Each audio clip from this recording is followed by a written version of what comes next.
शेतकरी कांदा उत्पादक शेतकरी बांधवांसाठी आताच्या क्षणाची सर्वात महत्त्वाची आणि मोठी बातमी. कांदा संदर्भातील कांद्याच्या भावात वाढ होणार का, कधी, किती आणि कशामुळे होणार, काय महत्त्वाचे कारण, सविस्तर थोडक्यात संपूर्ण अपडेट बातमी आपण या व्हिडिओच्या माध्यमातून जाणून घेण्याचा प्रयत्न करावा. तरी महाराष्ट्रातील तमाम कांदा उत्पादक शेतकरी बांधवांनी एकच विनंती, व्हिडिओ शेवटून अतिशय महत्त्वाचा व्हिडिओ जर आवडला तर नक्कीच लाईक करा. तुमच्या चॅनल असाल तर या ठिकाणी बघितलं तर माझ्या शेतकरी यूट्यूब चॅनलला सबस्क्राईब करून घंटा जेणेकरून नोटिफिकेशन तुमच्यापर्यंत सर्वात अगोदर पोहोचत असते. चला तर मित्रांनो, व्हिडिओला सुरुवात करतो आहे. जसं की तुम्ही स्क्रीनवर शकता, नाफेड NCFच्या कांदा खरेदीत वखार महामंडळाची एंट्री. संपूर्ण बातमी, संपूर्ण घडामोड बघू शकता. आणि एकंदरीतच कांद्याच्या भावात सुधारणा होणार का, वाढ होणार का, तेजी येणार का, त्या मित्रांनो कांद्याचे भाव कमी का झाले, त्याचबरोबर मित्रांनो कांद्याची निर्यातीची स्थिती, सध्याची परिस्थिती काय, संपूर्ण बातमी संपूर्ण अपडेट आपण या व्हिडिओच्या माध्यमातून जाणून घेण्याचा प्रयत्न करा. तर महाराष्ट्रातील तमाम कांदा उत्पादक शेतकरी बांधवांना एकच विनंती, व्हिडिओ छोटून अतिशय महत्त्वाचा व्हिडिओ जर आवडला तर नक्कीच लाईक करा. चॅनल असाल तर माझा शेतकरी यूट्यूब चॅनलला सबस्क्राईब करून नोटिफिकेशन जोपर्यंत पोहोचत करू शकता. नाफेड NCFच्या कांदा खरेदीत वखार महामंडळाची एंट्री बघू शकता. महत्त्वाचे अपडेट. केंद्र सरकारच्या ग्राहक व्यवहार विभागाच्या माध्यमातून राबवल्या जाणाऱ्या किंमत स्थिरीकरण निधी अंतर्गत 2026-27च्या कांदा खरेदी धोरणात मोठा बदल करण्यात आला आहे. यंदा कांदा खरेदीचे उद्दिष्ट घटवले आहे. त्यानुसार नाफेड आणि NCFकडून प्रत्येकी 1 लाख टन कांदा खरेदी प्रस्तावित या ठिकाणी आहे. तर यावर्षी खरेदी पश्चात साठवणुकीची जबाबदारी केंद्रीय वखार महामंडळाकडे सोपवण्यात आली आहे. त्यामुळे शेतकरी उत्पादक कंपन्या खरेदीपुरत्या असून साठवणूक प्रक्रियेतून त्या बाहेर काढण्यात आलेल्या आहे. एकंदरीतच अशी काही ही परिस्थिती आहे. आणि या ठिकाणी नव्या धोरणानुसार केंद्रीय वखार महामंडळाकडे खरेदी पश्चात गुणवत्तापूर्वक कांदा साठवणुकीच्या कालावधी, मालाची सुरक्षित साठवणूक आणि योग्य देखभालीची जबाबदारी आहे. मात्र यातील सर्वात धक्कादायक बाब म्हणजे वखार महामंडळाकडे नाशिकमधील अंबड परिसरात अवघी 2300 टन साठवणूक व्यवस्था असल्याची प्राथमिक माहिती समोर आली आहे, जी प्रस्तावित खरेदीसाठी अपुरी आहे. त्यामुळे महामंडळाकडे निश्चित केलेल्या निकषानुसार 5,000 टनापेक्षा अधिक क्षमतेच्या शास्त्रीय पद्धतीने उभारलेला कांदा चाळीत पसंती देत आहे. मात्र अशी साठवणूक क्षमता शेतकरी व शेतकरी उत्पादक कंपन्याकडे असली तरी निश्चित केलेल्या क्षमतेपेक्षा कमी आहे.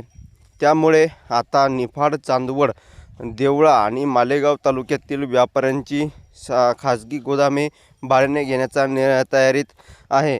आणि त्यासाठी समिती नियुक्त करण्यात आली आहे असून शोध सुरू आहे. मागील वर्षीच या ठिकाणी बघितलं तर नाफेडच्या खरेदी धोरणाच्या बैठकीत हा व्यापारी धार्जिनेचा प्रकार ॲग्रोने समोर आणला होता. यंदा त्यावर शिक्कामोर्तब झाले आहे.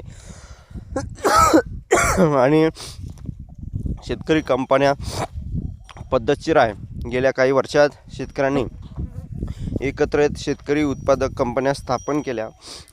या माध्यमातून सुधारित व आधुनिक पद्धतीने 2000 टन क्षमतेपर्यंत कांदा चाळी उभ्या राहिल्या आहे. त्यासाठी शासकीय अनुदान तसेच बँकेचे कोट्यावधी रुपयाचे कर्ज घेतले. मात्र नव्या धोरणानुसार किमान 5,000 टन क्षमता असलेले साठवणूक क्षमतेचा विचार केला जात असल्याने कांदा साठवणुकीतून शेतकरी कंपन्यांना पद्धतशीर बाहेर काढण्यात आले आहे. पूर्वी काही अधिकाऱ्यांच्या वरदहस्ताने कांदा खरेदीत काही व्यापाऱ्यांनी गोंधळ घातला. तेच चेहरे आता वखार महामंडळाच्या नावाखाली पुन्हा सक्रिय होण्याची शंका शेतकऱ्यांमध्ये उपस्थित केली आहे. मागील वर्षी पहिल्यांदाच पारदर्शकतेच्या नावाखाली CCTV आणि सुरक्षा रक्षकाचे प्रयोग झाले आहे. आणि असे असूनही खरेदीत गोंधळ व्यापाऱ्यांच्या संबंधित कांदा चाळीत होतात. त्या संबंधित दक्षता समितीने आक्षेपही नोंदवलेले आहे. आता साठवणूक त्रयस्थ यंत्रणेकडे गेल्याने या प्रक्रियेचे विकेंद्रीकरण होण्याऐवजी केंद्रीकरण होऊन गैरव्यवहार होण्याची दाट शक्यता आहे. तर साठवणुकीचे काम नसल्याने बँकेचे हप्ते कसे फेडायचे असा सवाल शेतकरी उत्पादक कंपन्यांकडून उपस्थित होत आहे. आणि एक संचालक शेतकरी उत्पादक कंपनीचे धोरण प्रत्यक्षात शेतकरी उत्पादक कंपन्या व संस्थांच्या विरोधात आहे. साठवणुकीचे कामच नसल्याने गोदामे रिकामे राहतील. बँकेचे हप्ते कसे भरणार? यात शेतकरी कंपन्याचा बळी देऊन व्यापाऱ्यांच्या मक्तेदारीचा मार्ग मोकळा केला जात आहे. अनिल घनवट एकंदरीतच अध्यक्ष स्वतंत्र भारत पक्ष शेतकरी कंपन्या आणि सोसायटीच्या नावाखाली जुन्याच लोकांचे आर्थिक हितसंबंध जपले जात आहे. वखार महामंडळाचा नवा बदल केवळ नावापुरता असून पुन्हा तेच व्यापारी नेते आणि अधिकारी याची धुडगूस घातली. त्यामुळे ही कांदा खरेदी होऊच नये ही मागणी आहे. भारत दिघोळे अध्यक्ष महाराष्ट्र राज्य कांदा उत्पादक शेतकरी संघटना यांचं काय म्हणणं आहे तर बघू शकता. या ठिकाणी नाफेड NCFची खरेदी शेतकऱ्यांसाठी दिलासा नसून भ्रष्टाचाराचे अड्डा बनले आहेत. या ढोंगी खरेदीला पूर्णविराम देऊन सरकारने वर्षभर हमीभाव देणारी बाजार व्यवस्था उभी करावी, अन्यथा राज्यभर तीव्र आंदोलन उभारले जाईल असं त्यांनी सांगितलं आहे. आणि कांदा संदर्भातील महत्त्वाचे अपडेट, महत्त्वाच्या घडामोडी सर्वात अगोदर पोहोचण्यासाठी चॅनलला सबस्क्राईब करा. ताज्या आणि महत्त्वाच्या घडामोडी आपण घेऊन येतच असतो. तशीच ही महत्त्वाची अपडेट आहे. शेतकरी मित्रांनो, वारंवार या ठिकाणी 2 पैसे मिळावं अशा शेतकरी बांधवांची अपेक्षा असते, परंतु सरकार शेतकरी विरोधी वारंवार निर्णय घेते आणि एकंदरीत शेतकऱ्यांसाठी कांद्याचे भाव पडले तर भाव वाढवण्यासाठी कोणतीही सरकार उपाययोजना करत नाही आहेत. परंतु कांद्याचे भाव जरी वाढले तर एका रात्रीत निर्णय कसा घ्यायचा आणि कांद्याचे भाव कसे पाडायचे, कांदा या ठिकाणी निर्यात कसा होऊ द्यायचा नाही, हे सरकार एका रात्रीत निर्णय घेतं. आणि अशा निर्णयामुळे शेतकऱ्यांना मात्र कवडीमोल भाव भेटतो आहे. त्यांचा उत्पादन खर्च जर बघितला तो सुद्धा निघत नाही. 20, 22, 25 रुपयाच्या घरात किलो मागे उत्पादन खर्च आहे, तरी देखील आज रोजचे भाव 5 रुपयापासून तर 10 ते 12 रुपयापर्यंत आहे. ही परिस्थिती जर राहिली तीसुद्धा चांगल्या क्वालिटीच्या कांद्याला आहे. कमीत कमी भाव जर बघितले, सरासरी जर भाव बघितले तर फारच कमी आहे. कमीत कमी भाव 100 रुपयापासून तर 500 रुपयापर्यंत आहे. सरासरी भाव 500 रुपयापासून तर 800 रुपयापर्यंत आहे. आणि सुपर चांगल्या क्वालिटीच्या कांद्याला भाव आज रोजी या ठिकाणी 800 ते 1200 रुपयापर्यंत आहे. अशा प्रकारची ही परिस्थिती आहे. त्यामुळे शेतकऱ्यांनी पिकवायचं तरी काय, खायचं तरी काय? शेतकऱ्यांचा खर्च नाही का?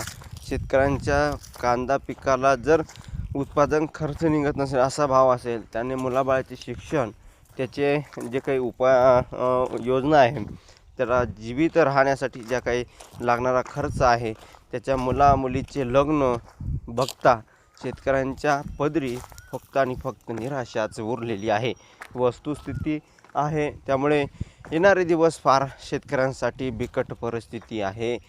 त्यामुळे हे सरकार सांगतं आहे आम्ही शेतकऱ्यांना हे करू ते करू, ही योजना आणू ती योजना आणू. वास्तविक पाहता त्यामध्ये पूर्णपणे भ्रष्टाचार दडलेला आहे आणि लपलेला आहे. त्यामुळे पूर्णतः शेतकरी विरोधीच ही परिस्थिती निर्माण झालेली आहे. आणि अशा परिस्थितीमध्ये नेमकं शेतकऱ्यांनी करायचं तरी काय, हा संतप्त प्रश्न सध्या उपस्थित होताना दिसत आहे. आणि ताज्या आणि महत्त्वाच्या अपडेट, महत्त्वाच्या घडामोडी सर्वात अगोदर बघण्यासाठी चॅनलला तुम्ही सबस्क्राईब केला असणार आहे.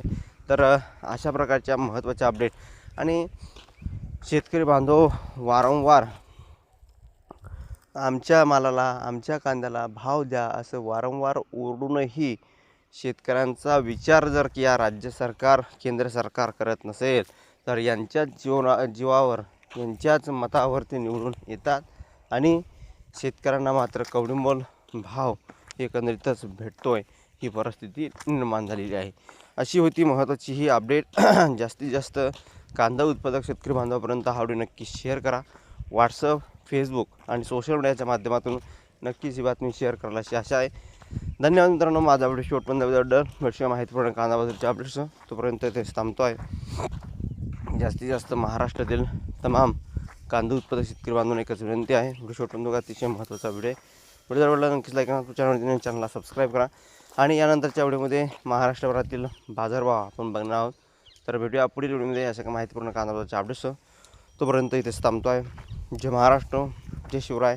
जास्तीत जास्त व्हिडिओ नक्की शेअर करा आणि कांदा उत्पादक शेतकरी बांधवापर्यंत नक्कीच पोहोचवा, जेणेकरून त्यांनाही ताजे आणि महत्त्वाचे अपडेट आहे. तर भेटूया पुढे, तोपर्यंत थांबतो आहे. जय महाराष्ट्र, जय शिवराय. धन्यवाद.